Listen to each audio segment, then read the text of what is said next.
I'm Al McFarlane. Welcome to a special edition of Conversations with Al McFarlane. My guest is Minnesota Senator Tina Smith. And this is an important conversation because it's an important time.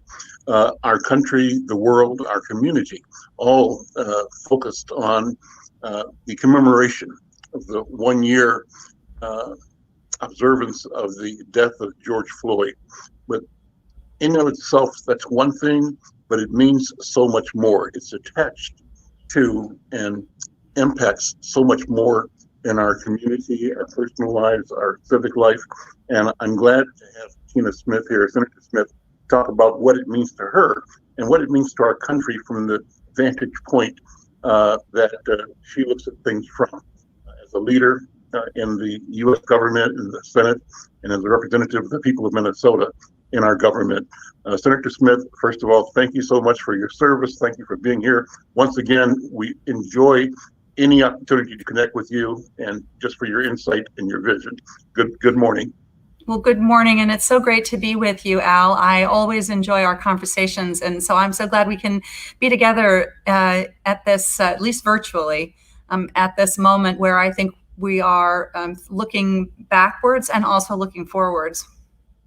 Well, let's talk about backwards and forwards. What happened this time last year? Yesterday was the 1 year anniversary.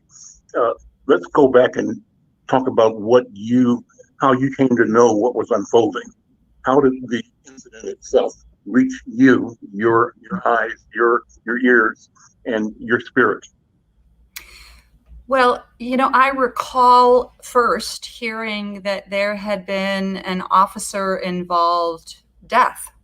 And the initial reports were confusing and seemed to indicate that that a man had died while in custody, or that something had happened there, and that he had died when he was at the hospital. And so I was, of course, deeply concerned about this. I immediately flashed back to Philando Castile and to Jamar Clark and to all of the, and to all of the cases that had been happening around the country, but we didn't really know. And then it was only because of that video that came out that we started to see it. And I recall watching that video for the first time and being just, it was one of those moments where you wanted to look away, but you knew that you couldn't. And that, I think, was an experience that where the experiences diverged for people in Minnesota and around the country, because Black people, brown people saw that video and knew exactly what was happening. They had seen this before, not exactly, but in many ways the same. But a lot of white people saw that video and couldn't look away because they were confronted with the fundamental reality that Black people, and especially Black men, are treated so differently by law enforcement. And this is why we have such so many Black people killed by white police officers. And you saw it right there. And I think that was the beginning of something for a lot of white people.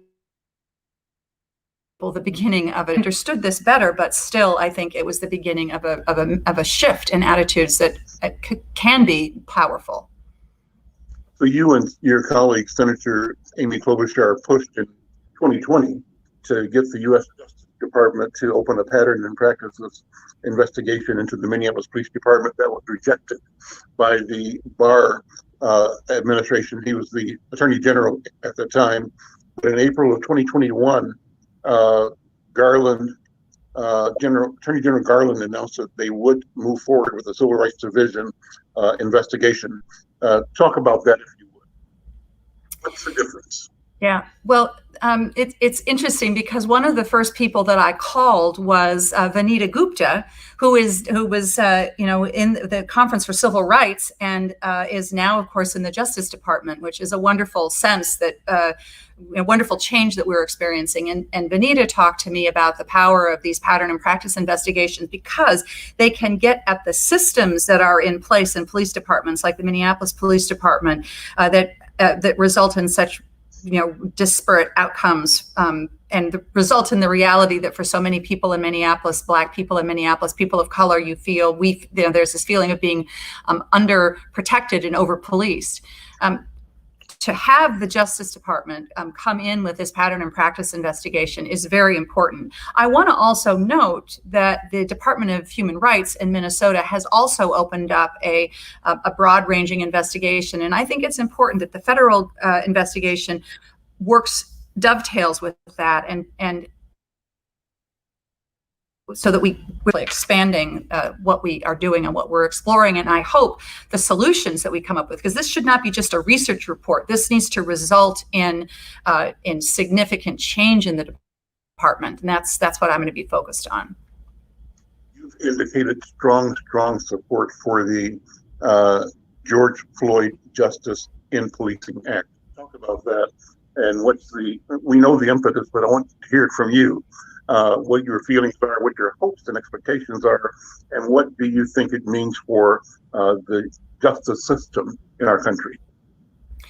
Well, I don't think any of us believe that one law can change these deep systems of oppression that have been in place for hundreds of years, but through law and through getting equal justice under the law, we can make significant improvements in how our criminal justice system works and how our public safety system works. And I think that is what the George Floyd Justice and Policing Act would take a major step forward. I'm most excited about what it can do to provide better accountability for law enforcement, for police officers, and for police departments. And that's why I strongly support the value of significantly reforming this so-called qualified immunity, which makes it virtually impossible to hold police officers accountable if they violate somebody's constitutional rights. But more than that, with the Justice and Policing Act, I believe we need to establish a national standard for use of force that puts a much higher, it should not be just reasonable, but it should be as a last resort. There are important things that I'd like to see in the Justice and Policing Act that would help to demilitarize law enforcement and help to shift it more towards supporting public health responses to violence, which I think is so deeply needed. Now, where we go from here with the Justice and Policing Act is a challenging road. It's not going to be easy, but I feel some sense of optimism. I speak with Senator Booker about his work to negotiate a compromise almost every day. He remains optimistic that we will be able to come up with something that will make a meaningful difference, and that should be our standard. I don't think we should be looking for perfection, because that's not going to be achievable. But we have to make sure that what we do makes a meaningful improvement, that it's not just window dressing on so that everyone can feel better about having passed a law that isn't going to make a change. That moves on towards your own bill supporting innovation in public safety. What's the connection? I see that as an extension of the ideas you just expressed.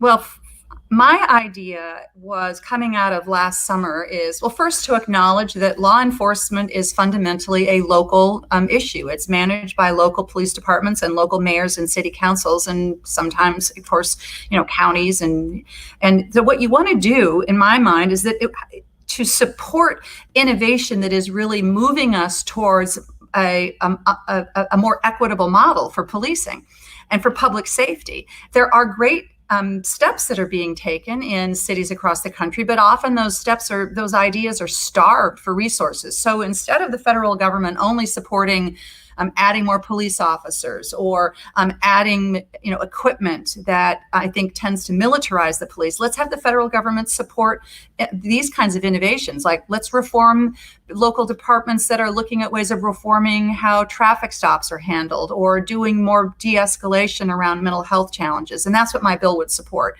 Now, I'm excited, and I'm working hard with Senator Booker and others to get that philosophy included in the compromise Justice and Policing Act that they're working on. I don't know what's going to happen yet, but I think that is a very important step. And it's interesting, Al, I was reading my history, and you're a powerful student of history.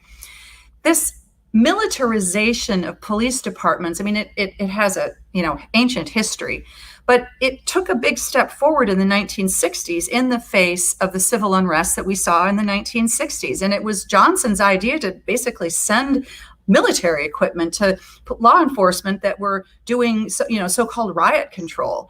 And that history, I think, haunts us to this day, and something that we need to focus on. And my bill, I think, would help to start to undo some of that. One of the things that you're looking at, while you're doing so, is questioning the nation's drug policy in general, but specifically, you're proposing end or recognizing that marijuana prohibition has failed and is a racist policy. And as a consequence, Black and brown people have been more victimized and criminalized, whereas as the country becomes more knowledgeable about the impact of drug use and abuse and mental health, the country is looking generally, broadly, and properly at mental health as a solution to a variety of medical and personal challenges that decriminalize activity. So talk about your look at marijuana and how you see that affecting Black people in general, but affecting the principle, how we look at issues like drug use, drug abuse. Well, I mean, I think about this in two ways. I believe that our policy around marijuana is a failed policy, and it has had racist outcomes. And you cannot deny the evidence that demonstrates that every day. I mean, the arrests for pot become the spark for all sorts of interactions between Black and brown people and law enforcement that can end tragically. So we need a sensible, evidence-based policy around cannabis that what my legislation proposes is to decriminalize it for adults. We need to have the FDA regulate it like we regulate alcohol and tobacco, so that people know what they're getting and that the product is, that there's some safety protocols around it. We need to do research into, for example, how do we assess the impact of marijuana on driving, and have better research and understanding about how you can protect against driving while under the influence. This would be a common sense policy. But the other point I think that is so important is that we almost always treat substance use issues, whether it's pot or whether it's opioids, whatever it is, we treat it as a criminal problem rather than a health problem. And it is a health issue. And if we addressed it in that way, I believe that we would get to the treatment that people need. And similarly, sadly, we treat mental health challenges in crisis. I mean, and more often than not, if you have a mental health crisis, you're going to end up in jail than in a treatment facility. And how does that, that of course is deeply harmful, particularly if you are an individual that has already experienced a lot of trauma. And that we have to change our thinking around that. One final question. We're out of time here. I know you've got a tight schedule. Thank you so much for taking time. I apologize. I'm having an allergy attack, so I've got to keep myself. I apologize for that. It's anyway, that time of year, Al, right? Appropriately end on the question of your proposed chokehold ban. That's what is the focus of what has happened wrong, and of all that happens wrong in law enforcement. That's the penultimate. What do you want to do with that? Well, when we were putting together the George Floyd Justice and Policing Act, I led the provision that would ban chokeholds along with Senator Gillibrand and Senator Klobuchar. That is an example of the kind of excessive use of force technique that law enforcement uses that resulted in the murder of George Floyd. But I think it's so important. In Minnesota, I believe the state legislature has taken steps to ban chokeholds. So that's a step in the right direction. But I also think we need to understand that, the Minneapolis Police Department has undergone all sorts of, trainings and policies and procedures, and yet we still have such a high incidence of violence. And that tells me that what we have is a systemic challenge that we can't just address by banning chokeholds, for example.